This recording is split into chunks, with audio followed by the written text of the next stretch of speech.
ఓం శ్రీ గురుభ్యో నమ. వాగర్ధావివ సంప్రోక్తో వాగర్ధ ప్రతిపత్తే జగతో పితరో వందే పార్వతీ పరమేశ్వరో.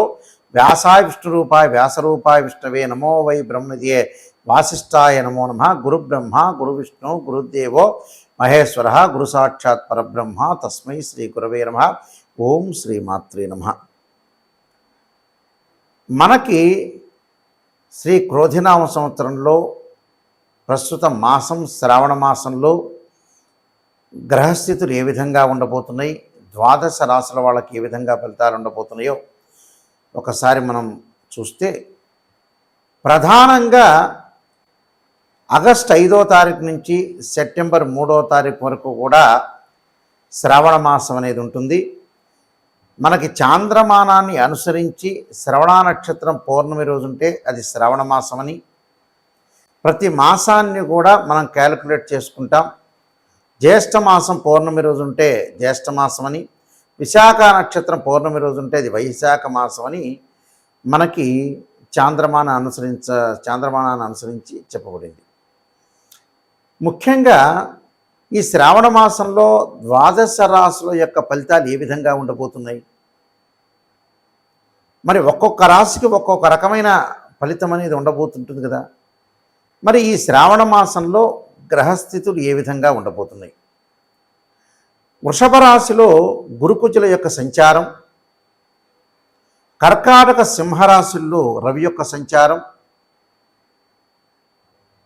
తదుపరి బుధుడు సింహరాశిలోను కర్కాటక రాశిలోను సంచారం, బుధుడు వక్రస్థితిలోకి వెళ్ళటం,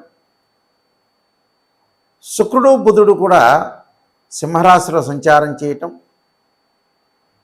అలానే 25వ తారీఖు తర్వాత శుక్రుడు కన్యారాశిలో కేతువుతోటి సంచారం చేయటం, శని కుంభరాశిలో వక్రస్థితిలో ఉండటం, మీనరాశిలో రాహు యొక్క సంచారం. ఈ సంచారంలో ఈ గ్రహస్థితిని మనం ట్రాన్సిట్ సిస్టమ్ అంటారు. అంటే గోచారరీత్యా చెప్పబడే ఫలితాలు మాత్రం ఇవి, జన్మజాతకాలు ఎప్పుడు కూడా కాదు. అది గమనించాలి ప్రజలందరూ కూడా. ఈ గోచారరీత్యా ఈ శ్రావణ మాసంలో మరి ఏ విధంగా ఉండబోతుంది అని చూసుకునేటట్టయితే, కొంతమందికి విభిన్నమైన ఫలితాలు ఉంటాయి, మిశ్రమైన ఫలితాలు ఉంటాయి. కొంతమందికి మంచి ఫలితాలు ఉంటాయి, చెడు మిశ్రమైన ఫలితాలు, రకరకాల ఫలితాలు ఉంటాయి.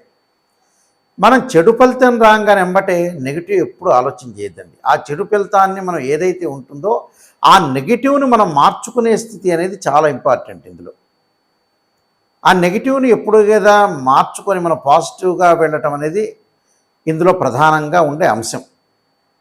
గ్రహస్థితి అనేది ఏ విధంగా ఉండబోతుంది, ఆ గ్రహస్థితిలో కూడా మనం ప్రత్యేకంగా ఎలాంటి పరిహారాలు చేసుకోవాలి, ఏ విధంగా చేసుకోవాలనేది మనం కొంత ఆలోచన చేసి ముందుకు వెళ్ళాలి. ఈ విషయాలన్నీ కూడా మన శ్రావణ మాసంలో గ్రహ సంచార వీక్షణం ఏ విధంగా ఉందో చూసుకొని దాని యొక్క పరిహారాలు చేసుకుంటే చక్కని ఫలితాలు వచ్చే అవకాశం అనేది ఖచ్చితంగా ఉంటుంది. శ్రావణ మాసంలో వృశ్చిక రాశి వాళ్ళ యొక్క గ్రహస్థితి మనం చూస్తే, చతుర్థ స్థానంలో ఉన్న శని వక్రస్థితిలో ఉండటం, పంచమ స్థానంలో రాహు యొక్క సంచారం, సప్తమంలో గురువు కుజుల యొక్క సంచారం చేయటం, అలానే రవి యొక్క బలం అనుకూలంగా ఉండటం. రవి యొక్క బలమే కాకుండా వీళ్ళకి ముఖ్యంగా బుధ శుక్రుల యొక్క అనుకూలంగా ఉండే అవకాశాలు ఉంటాయి. అంటే శ్రావణ మాసం చివరిలో శుక్రగ్రహము సింహరాశి నుంచి కన్యారాశిలోకి కేతువుతోటి కలవటము, బుధుడు సింహరాశి నుంచి కర్కాటక రాశిలోకి వక్రగతిలోకి వెళ్ళటం జరుగుతూ ఉంటుంది. శని యొక్క బలం వల్ల ఆర్థిక పరంగా ఆదాయం బాగా పెరగటం, ధైర్యం బాగా పెరిగే అవకాశాలు ఉంటాయి. నువ్వు ఉద్యోగంతో పాటు వ్యాపారం చేసే లక్షణాలు కూడా బాగా పెరుగుతాయి. సంతానం ద్వారా కొన్ని ఇబ్బందికరమైన పరిస్థితులు ఏర్పడుతున్నా ఉద్యోగ వ్యాపార రంగాల్లో విశేషమైన కృషి చేస్తారు. ఉద్యోగంలో ప్రమోషన్, అధికారుల యొక్క అనుగ్రహం లభించే అవకాశాలు ఎక్కువగా ఉంటాయి. అలానే భార్యాభర్తల మధ్యలో కొన్ని చికాకులు వస్తాయి. కుజగ్రహం వల్ల కొద్దిగా భూ సంబంధమైన వివాదాల్లో ఇరుక్కోకుండా ఉండటం చాలా మంచిది. రవి వల్ల ఆరోగ్యం అనేది కొంత కుదుటపడే అవకాశాలు ఎక్కువ ఉంటాయి.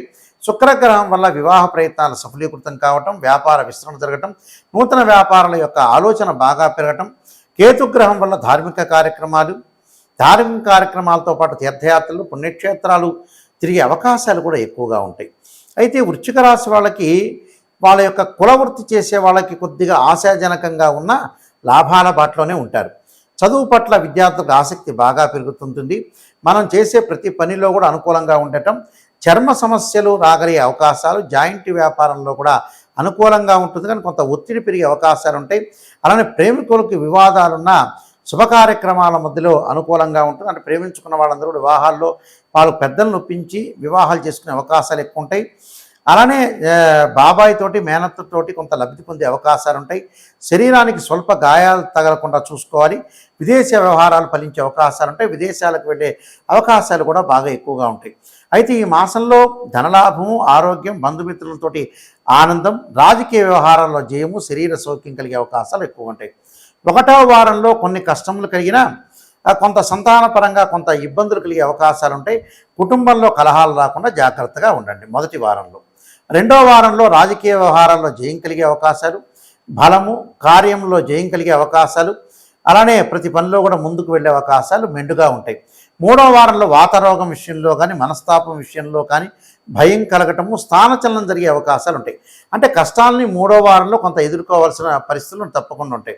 4వ వారంలో సంతానపరంగా ఇబ్బందులు లేకుండా సరైన సమయానికి భోజనం చేయటం, అలానే గౌరవం పెరిగే అవకాశాలు ఉంటాయి. ఉద్యోగంలో ప్రమోషన్లు, వ్యాపార విస్తరణ, వ్యాపారంలో అనుకూలమైన ఫలితాలు జరిగే అవకాశం చాలా చక్కగా ఉంటుంది. నేను చెప్పిన రెమెడీస్ మీరు పాటించండి, మంచి జరిగే అవకాశాలు ఖచ్చితంగా ఉంటాయి. ఈ రాశి వాళ్ళు చేయాల్సిన ప్రత్యేక రెమెడీస్ అనేవి చాలా ముఖ్యంగా మనం భావించి ముందుకు వెళ్ళాలి.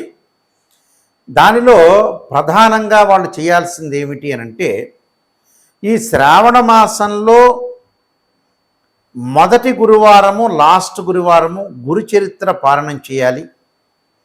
అది ఏ సమయంలో అంటే ప్రదోషకాల సమయం కానీ, అలానే గురువారం రోజున గురు హోరలో ప్రాతకాలంలో ఈ పారాయణం చేయటం చాలా మంచిది. ఇది మంచి రెమెడీ. ఇది 1వ రెమెడీ. 2వ రెమెడీ వచ్చేటప్పటికల్లా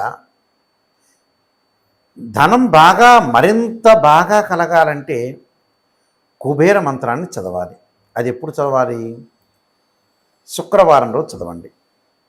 ఓం యక్షాయ కుబేరాయ వైశ్రవణాయ ధనధాన్యాధిపతే ధనం ధాన్యం సమృద్ధిమే దేహిమే దాపయి స్వాహ అనే మంత్రాన్ని చదవండి.